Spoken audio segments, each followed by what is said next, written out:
Selamat pagi, selamat datang di bacaan hari ini, hari Selasa, tanggal 19 Juli tahun 2022.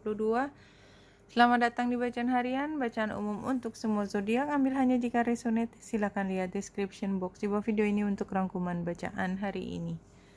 Hari ini kita lihat transitnya bulan yang conjunction dengan Jupiter itu biasanya membawa perasaan kita merasa dilindungi, ya, kayak kita bersama dengan kekasih kita, pasangan kita, dengan orang tua kita, kan ada perasaan bahwa kita dicintai dan kita yakin apa yang akan kita lalui, somehow orang-orang di sekitar kita akan berusaha semaksimal mungkin untuk memastikan kita dalam kondisi terlindungi, bahagia, something like that.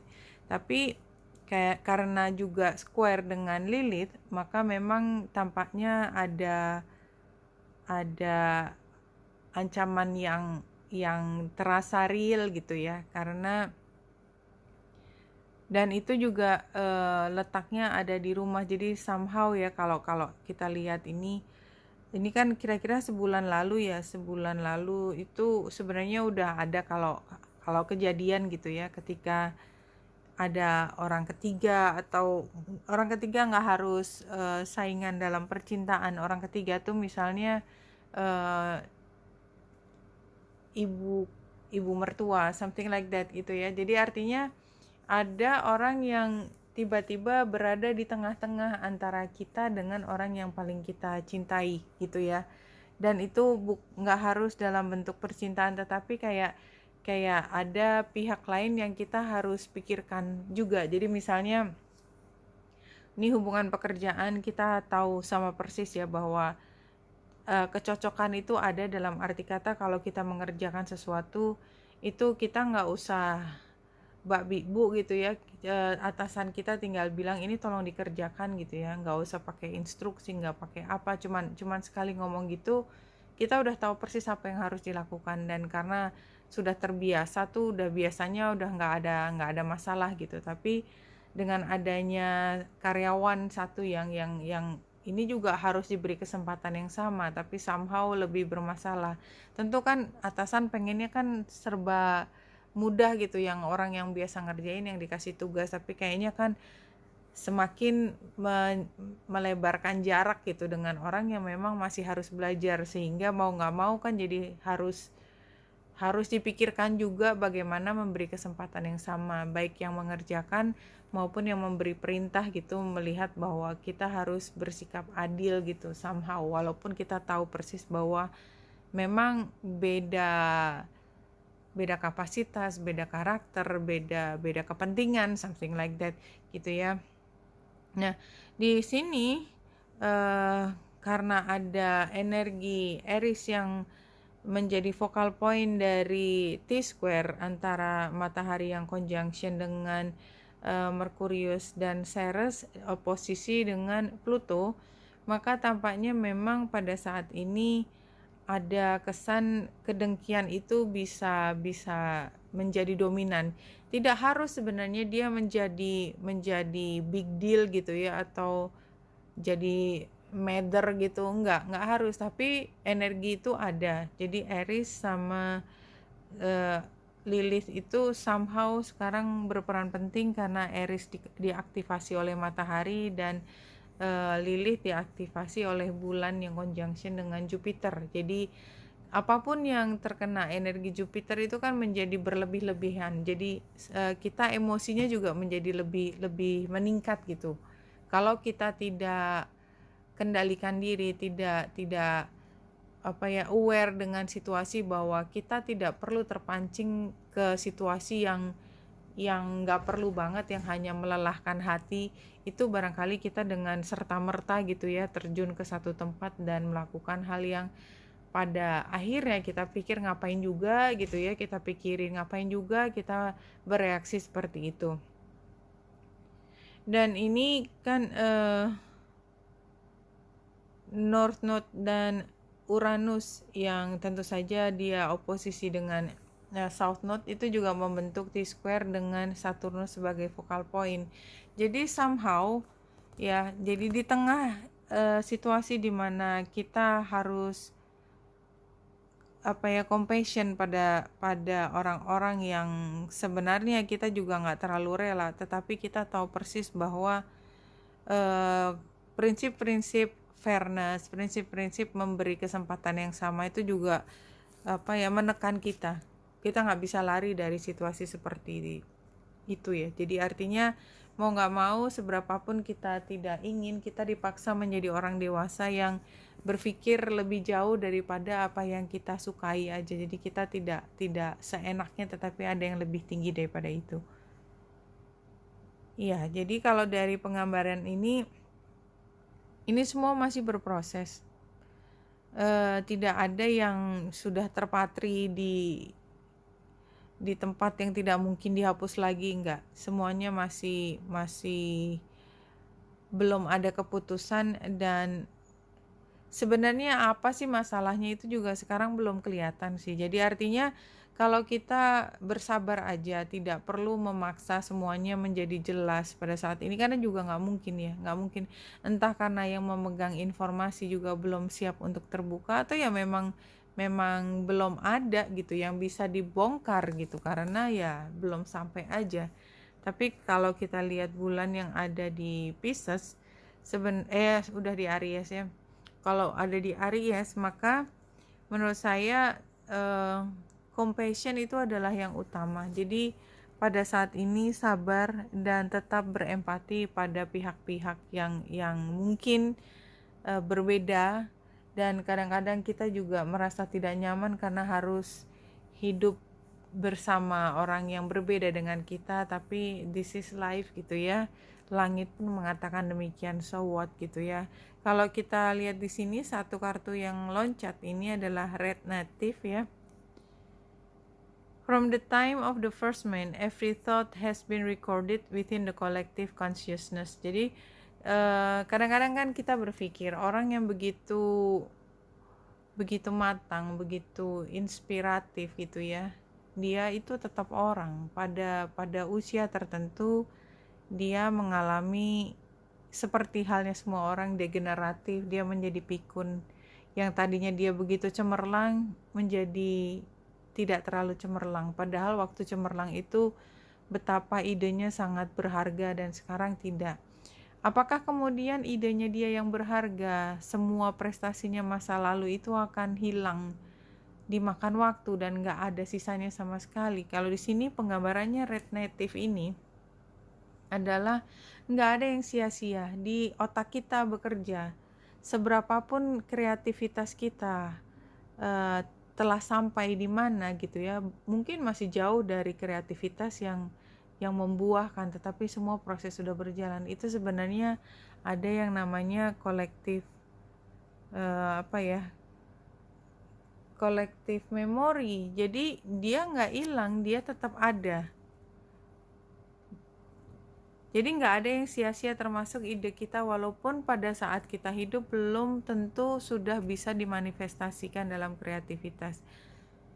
Kalau dari 3 kartu Wisdom Avalon ini protection ya, previously this marker reminds you to protect yourself and to be wary of hidden agendas. Jadi dari awal kan sudah kita rasakan ya tadi energi Aries yang jadi focal point dari transitnya matahari, yang juga matahari conjunction dengan Merkurius dan Ceres, itu juga it tells a lot ya. Tetapi kayak kita mungkin dari kemarin juga kita udah bicara bahwa betapa kita diupayakan oleh semesta supaya kita tuh tetap innocence, kita tetap nggak tahu gitu ya, ada skenario terburuk yang tengah berseliweran di kita, tapi kita tidak menyadari. Bukan karena kita terlalu bodoh atau tidak sensitif untuk melihat, tetapi memang somehow kita tuh kayak dijaga innocence-nya kita supaya kita tidak teracuni oleh pikiran-pikiran yang membawa kita pada prasangka buruk dan kedengkian. Saya melihatnya seperti itu. Nah, di sini movement current situationnya, this marker reminds you that all things change as part of the cycle of life. Jadi ini kan perubahan sebenarnya sudah terlihat di sini ya. perubahan yang masih terus bergulir dan sekarang kerasa sekali gitu bahwa sekarang masih movement. Kedepannya dia near future ini the wind fairy thoughts words intellectual analysis, that power of thoughts manifest the unseen into the physical. Take time to observe your predominant thoughts. Are they positive? Do they reflect empowering concept or are they negative and disempowering? Jadi kembali lagi sekarang itu apalagi matahari conjunction dengan Merkurius ya. Ini kan saatnya pikiran kita sangat powerful. Dan kalau kita pikir enggak cuman bercanda aja atau enggak cuman terlintas aja tidak dilakukan, tetapi perasaan-perasaan negatif itu sudah dikembangkan, tapi sebenarnya itu adalah energi awal ya, benih untuk mewujudkan, untuk memanifestasikan apa yang kita pikirkan. Jadi be very careful dengan apa yang kita pikirkan, apalagi kalau kita mulai diracuni dengan pikiran-pikiran prasangka buruk dan kedengkian, jealousy, menginginkan satu hal yang bukan milik kita, tidak pernah bersyukur, itu termasuk itu yang paling korosif dan mengganggu kesehatan mental kita. Karena ketidakpastian itu membuat banyak orang menjadi kehilangan sikap atau sisi terbaik dia. Ketidakpastian, hanya karena ketidakpastian kita tidak bisa menjadi the best version of ourselves. Jadi kadang-kadang kita memang harus bertahan di situ ya, di situasi yang tidak ada kepastian. Yang dibutuhkan yang dibutuhkan dalam situasi tidak ada kepastian itu hanya faith, keyakinan, koneksi yang tidak pernah lepas antara kita dengan pencipta kita, dan kita akan terproteksi. Tidak terganggu, tidak terombang-ambing oleh banyak ide yang menyesatkan, yang bisik-bisik, yang membuat kita menjadi panas. Kalau kita sering nonton film drama ya, drama bersambung biasanya, yang ngomong sampai detail, gimana seseorang yang tadinya innocence ya, digosok terus dia mendengarkan, dia menjadi percaya dengan hasutan dari orang. Dan kalau yang namanya drama itu kan memang justru disitulah kenikmatan nontonnya, jadi kesalahpahaman. Jadi sepanjang film itu yang kita tonton cuman kesalahpahaman, jadi kira-kira ada 30 episode hanya kesalahpahaman. Di episode pertama baru diketahuan di episode 30. Kadang-kadang saya nggak sabaran gitu ya, tapi disitulah nikmatnya ya drama itu. Kalau orang yang senang drama kan kesalahpahaman itu menjadi makanannya. Saya baru lihat sekarang. Oke.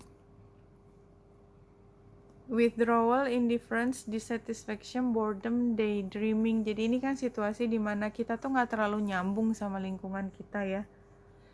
Males aja gitu, males. Barangkali ya itu tadi ceritanya penuh dengan drama ya, dan kita nggak kepengen lah terlibat sama itu, karena ngapain, tidak menyenangkan juga gitu, bosen sama orang bla bla bla, kayak penting banget gitu, tapi kok nggak sampai mana-mana. Kalau saya melihatnya seperti ini situasinya. Challenge-nya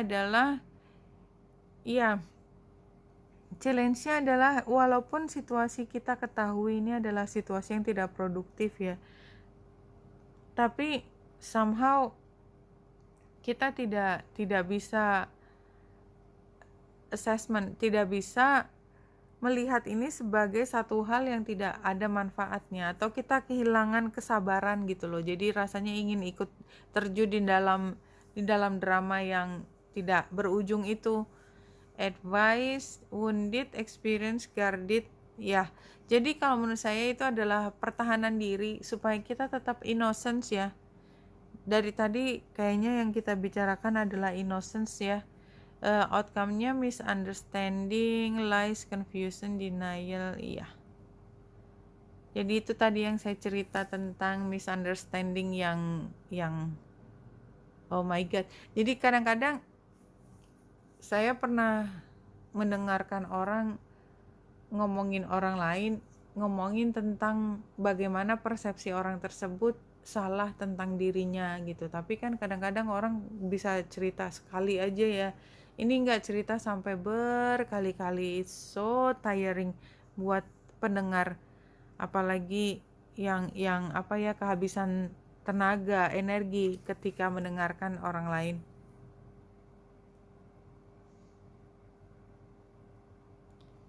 Kalau pesan terakhir untuk bacaan hari ini, whether you are dead or alive, you cannot avoid change. Get used to it and have fun. Jadi ini masih sama cerita tentang perubahan. Jadi ini ya, perubahan ini dijelaskan lagi di dalam penutupan bacaan kali ini. Dan perubahan itu membawa nuansa ketidakpastian dan sangat mudah membawa kesalahpahaman. Di sini juga perubahan menjadi dominan, dan satu hal yang kita perlu camkan adalah ide kita, pikiran kita berpengaruh pada manifestasi dari realitas, sehingga just be careful. Dan semua pikiran kita, walaupun di dalam hati kita sendiri nggak denger gitu ya, karena dia berproses internal, itu selalu ada catatannya, nggak pernah ada yang hilang. So be very careful, karena ada kemungkinan pikiran negatif kita bisa dimanifestasikan di saat kita menyadari bahwa itu udah nggak penting lagi. Oke, Wenita Indrasari di sini, semoga membantu. Salam hati dan cahaya.